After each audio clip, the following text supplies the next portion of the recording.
A Mile High Romance, the complete collection. Written by Cassidy Cole. Narrated by Julia Emlen. A Mile High Christmas. Sarah stared at her boss. This could not be happening. Not again. This was going to be the worst Christmas ever. Mr. Horowitz, you're kidding, right? I mean, after last year, you swore I'd never have to spend another Christmas working. He shoved his glasses up his nose before answering. He might look like a nice version of good old St. Nick, but he was anything but.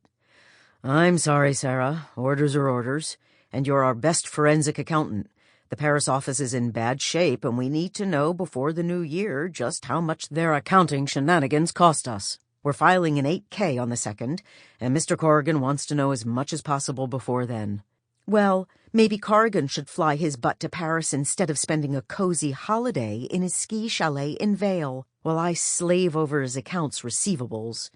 She crossed her arms and then uncrossed them, remembering how Jane had told her last week that when she crossed her arms, it just accentuated her considerable bust. Mr. Horowitz looked at her over his glasses.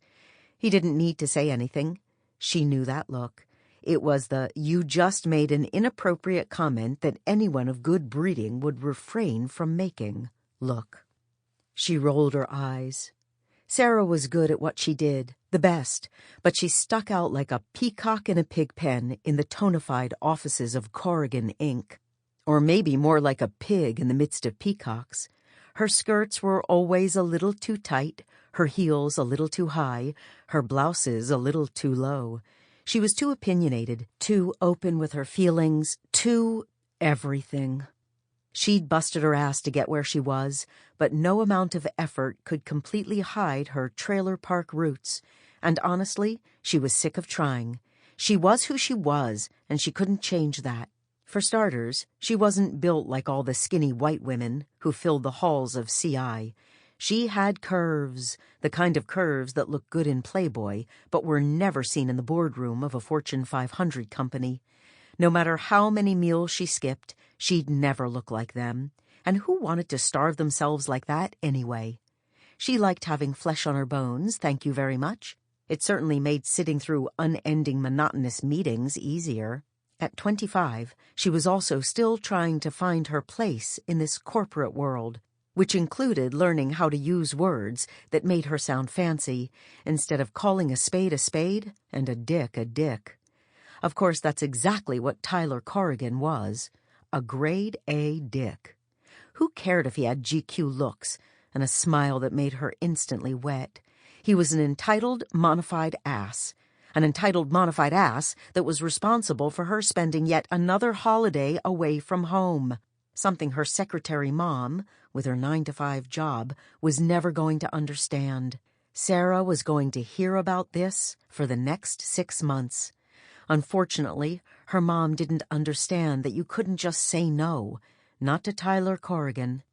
"Can it at least wait until after Christmas?" Sarah asked, crossing her fingers as she waited for Mr. Horowitz to reply. He shook his head. "Sorry, Sarah. You'll be lucky to finish in time as is. You can leave in the morning, but that's the best I can do." Sarah hung her head and walked out of his office. Everyone else was excitedly talking about their holidays, no one getting a lick of work done, and she had to fly to Paris. She laughed, remembering how just 2 years before, the thought of going somewhere, anywhere, international, had sounded so exciting.